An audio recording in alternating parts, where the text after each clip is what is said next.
Angin kencang merobohkan panggung dan tenda UMKM di acara Mamuju Festival 2025. Peristiwa ini membuat warga panik dan pelaku UMKM menderita kerugian.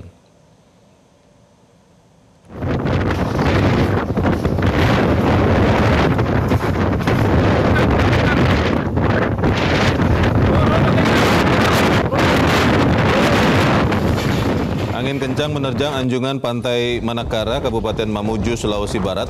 Panggung utama Mamuju Festival 2025 roboh diterjang angin. Peristiwa ini memicu kepanikan warga yang ada di lokasi. Selain itu, tenda milik pelaku usaha mikro, kecil, dan menengah juga hancur.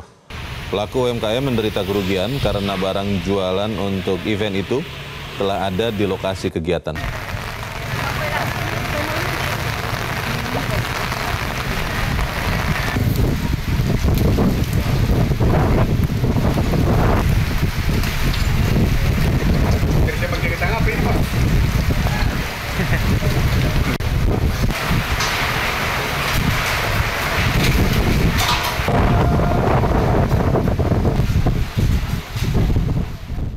Jelajahi cara baru mendapatkan informasi. Download Metro TV Extend sekarang.